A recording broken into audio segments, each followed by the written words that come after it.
So you're thinking about quitting your job and becoming a full-time reseller to sell on eBay and Amazon. Now, that's a great option, but is that the best option for you? What I want to discuss in today's video is just some of the things that you should consider before quitting your job to become a full-time reseller on the eBay and Amazon platform. Now, I'm asked all the time, how did I become a full-time reseller? How did I quit my job? How did I do this to start, making money online? And one of the things that most people don't know is that I was selling on eBay, I was selling on Amazon when I was doing other things as well. Okay. Now, I didn't just start all of a sudden just start making money, and I never really quit my job. I never really had a technically a job. So that's just one of the things I want you to keep in mind and consider, that I'm telling you how to quit your job, but I'm doing this based off of what I know works for a lot of my students. Okay. I went into selling and becoming a pretty much full-time reseller, years ago.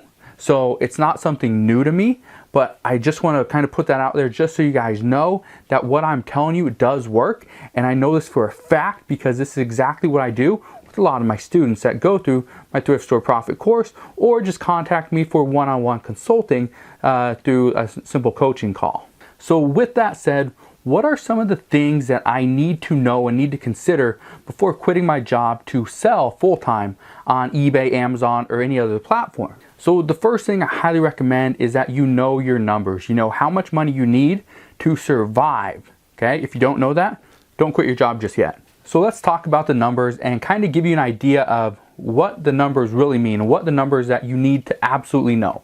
Okay, so the first number, how much money do you need to survive? And that's a simple question. There's a very simple mathematical way to figure that out.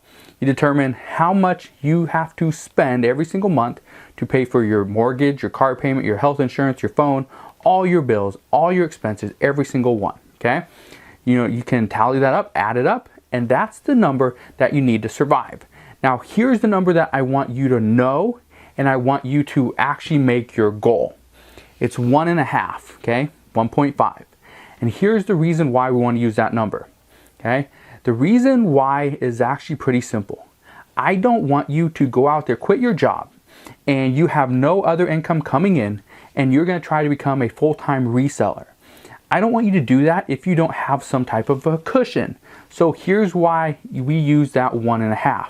Whatever your actual expenses are, okay, the money that you need every single month to live, you need to multiply that by 1.5. Okay. For example, let's say you need $2,500 every single month to pay for your house, your insurance, your car, your TV, internet, everything, your food. You need $2,500 every single month. What I want you to do is multiply that by 1.5. Okay. So what you should come up with is about $3,750. So that right there is the number that you technically need to survive. And the reason I tell you this is because you're going to have other expenses pop up. You're going to have issues. You're going to be struggling with certain things. Maybe you're going to need more money to spend on certain avenues. Whatever it is, you need some type of a cushion. You need some type of a safety net so that you don't actually run yourself into the ground and not make any money. The second thing that I want you to consider when it comes to becoming a full-time reseller on any of the online platforms, eBay, Amazon, Poshmark, wherever, is you don't have a boss. You are the boss. You're the CEO, the manager, the employee. That means you do everything yourself. And I say this because most people don't realize this. They think, oh, I worked at this company for 10 years. It's nothing. It doesn't really require much. The boss, he's getting paid thousands of dollars every single month to sit there and do absolutely nothing. And that's not necessarily the case. Sometimes the CEO, your managers, your boss, is doing a lot behind the scenes. You never see it. And that's something that you are going to have to take on. You're going to have to take on that responsibility as the CEO, the manager, payroll, HR, everything. Okay? If you can't do this, then your business is going to struggle. And you should not be a full-time reseller. Most people that want to be a full-time reseller, they struggle with pretty much two things. First thing is just managing their time and what they should be doing on a day-to-day basis. The second thing is managing the money, what's coming in, what's going out. If you don't know this stuff, that's where your business is going to struggle. So again, remember, you are the boss, nobody to report to. You're the CEO, the manager, and you're the employee. So that means you do everything. And if you can't, again, it may not be time to quit your job. The second thing I want you, actually the third thing I want you to consider when it comes to quitting your job to become a full-time reseller on eBay or on Amazon is that the first 3 months are going to be very tough. They're going to be the hardest. You're going to have the most failures, the most struggles, the most issues, the most stress, everything in the first 3 months. And I say this from experience. Most of the students that I have talked to recently that have gone through my Thrift Store Profits course is that they are struggling with how to buy more inventory. They're struggling to keep cash flow coming in so that they can buy new inventory and keep their listings up. They struggle with time. How much time should they devote to their business when they don't have anything else to do? This is their core business. This is the only way they're making an income. What should they do? How much time should they spend? And this is where they're struggling, is that they don't know. They don't know, they haven't had that experience, so it's pretty much a trial and error type business for the first few months. And I can tell you from experience that, if you spent 8 hours working on your business every single week and it was part-time, then you need to spend maybe double, triple, quadruple, if not more than that to make the same type of income. Okay? Now, I can tell you all this stuff, I can tell you do this, do that, but one thing I know for a fact, 100%, is that everybody's business is different. Everybody's budgets and expenses are different. Everybody needs different types of income to survive. So because of that, you are pretty much a custom or unique case. So that's why I'm telling you to figure all this stuff out first before you go and quit your job. Now, one thing I know that works, okay, I'd say, about 90% of the time, and it has a very good success rate, is determining how many listings you currently have and how much money you are actually making from those listings. So let's kind of talk about this. So let's say you have 100 listings and you make roughly $1,000 a month, and it's been consistent like that for the past couple months. Now that's great that you're making $1,000 off 100 listings. Cool. But we're talking about going back to determining how much money you need to survive. Remember, let's go off of our number of 2,500. Remember, we multiplied that by 1.5, which came up to $3,750. So now let's use the same $100 and 1,000 or 100 products and $1,000 in profit, per month. Let's use those same numbers, all right? And so what we need to do is figure out, okay, if we need to make $3,750, how many products do we need, okay? And the way we figure that out is we can take 3,750, divide it by 1,000. That comes up to what? 3.75, and then we'll multiply 3.75 times 100, which comes out to 375 products that we would need to list in order to get to our, I wouldn't say, in order to get to, but to get fairly close to our goal of $3,750 for the month. Hopefully you understood that math. And the reason why I really want to point this out is because most people, and I'm again talking about a lot of the students that go through my Thrift Store Profit course, is that a lot of the students that do it, they don't completely understand the fact that they need to increase their listings in order to increase their profit. They think, okay, if I just find better products, but it's harder to find better products. It's easier to find a variety, okay, stuff that's just quantity, and just push it through your store, push it through your account. And if you do this, and you do this month after month after month, again, first 3 months are gonna be the hardest. I guarantee you, okay, you work through it, you hustle, keep your head down, and you just grind, it will become successful, and you can become a full-time reseller on the eBay and Amazon platforms. But you have to put your head down and actually do the work.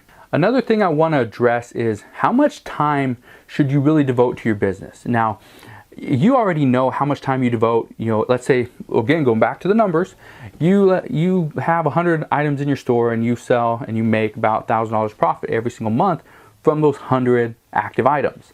Now, you know how much time it takes you to do that, right? So one of the things you need to do, if it took you, let's say, 2 hours per day to make 100 or to get those 100 sales to earn $1,000 per month, then if you want to almost quadruple that, almost 4 times, remember the 3.75, that's where you need to get. So we need to spend about 8 hours. That's 2 hours per day for the $1,000 times pretty much 4. I'm not going to do the math for the 3.75, but 4. That would be 8 hours per day that you need to devote to this business. One thing I want to tell you is that if you can devote an additional 2 hours every single day, okay, so you got your 2 hours times the 4, okay, to get to that pretty much $4,000 dollar a month, and then add 2 hours to that, so that'd be about 10 hours per day to this business, to selling full time on eBay and Amazon. That includes shipping, listing, sourcing, customer service, all that stuff. Okay, if you can do this, it's not going to be long before your business is just booming. It's taking off. Okay, it's because you decided to put in the work. So if you can't devote 8-10 hours based on the math that we've just done, okay, again, I don't know exactly what your numbers are, what you need to make, but if you can devote that much time based on the numbers that we just talked about, okay, it won't be long before you can quit your job. But if you can't commit to that, then this may not be the best time to quit your job just yet. And the last thing I want to address that I think so many people are struggling with right now is that they're currently selling part-time on eBay or Amazon, Poshmark, Mercari, Facebook Marketplace, Craigslist, wherever. And they're selling part-time, they're doing very well. However, they have a bunch of products, they have a lot of different listings. On eBay, they have a bunch of products currently selling on Amazon, but then some are sitting. One of the things I want you to do is readdress your business, reevaluate it, and determine maybe you're selling a bunch, or you have a bunch of clothing listed on eBay. However, it's only making you between $5 and $8 profit per sale, and it's taking you let's say 20 minutes to do go and source the product, to list the product, to package it up, to ship it. All this stuff takes you a little bit of time. Is it really worth it to sell clothing that's only going to make you $5 to $8 if you're only selling a handful every single day or every single week? It might not be the best item to sell. But if your electronics are just booming, you're making a lot of money reselling electronics, that might be the thing that you really want to devote the most time to. But most people don't realize this until their business is really struggling and they're trying to figure out, okay, what do I do now? What you need to do now is you need to determine what is currently selling, what's not selling, what's been sitting, what's just stagnant inventory that you got cash tied up in this inventory and it's not moving. If you can't sell clothing very well, stop buying it. If all your electronics are coming back because they're defective, they're not being shipped right, they're not being properly packaged and protected, then maybe electronics is not your cup of tea. That's not your niche. Maybe shoes, people keep buying them, but they're having issues with them because you're not taking the best pictures. Maybe that could be a you issue, not really a buyer issue. And because of that, shoes might be the perfect fit for you. So just think about and understand what is the best products that you're selling right now, and how can you get more of those exact products so you can actually increase your listings, make more money, and quit your job. So now I know we talked about a bunch of different things here inside this video, but the reason why I wanted to shoot this is because I'm getting a lot of questions from people lately about, especially about my course, Thrift Store Profits. Now, first off, if you want to check out Thrift Store Profits, you can. I'll put a link along with the discount code down in the description box below. One thing you need to know about Thrift Store Profits is there is a 14-day money-back guarantee. So if for some reason you don't like it, it doesn't help you make any money, okay, you don't like the new videos that I'm putting up through Thrift Store Profits, you can always ask for your money back within 14 days and I'll send you a full refund. So right there, you have really nothing to lose. But one of the questions I've got from so many people is, how do I know when is the right time to quit my full-time job and dive 100% into reselling? And that is a tough question. Like I said, it's a loaded question because there's a lot of steps that you need to really determine and really figure out before you quit your job. And hopefully we talked about that here inside this video. But if you've been thinking about quitting your job, or maybe you have, and you have gone through some of these struggles, let me know down in the comment section below. And I ask you this because your experiences and experiences of mine and others are helping other people follow in our footsteps and follow the same path. So because of that, I really want to know, what have you done to make sure that quitting your job was the best decision you ever made and not the worst decision that you ever made in your entire life? So all you got to do, answer that down in the comment section below. Hopefully you enjoyed today's video. If you did and you want more videos on reselling, make sure you smash that thumbs up button, subscribe if you haven't done so already, and I'll see you guys on the next one.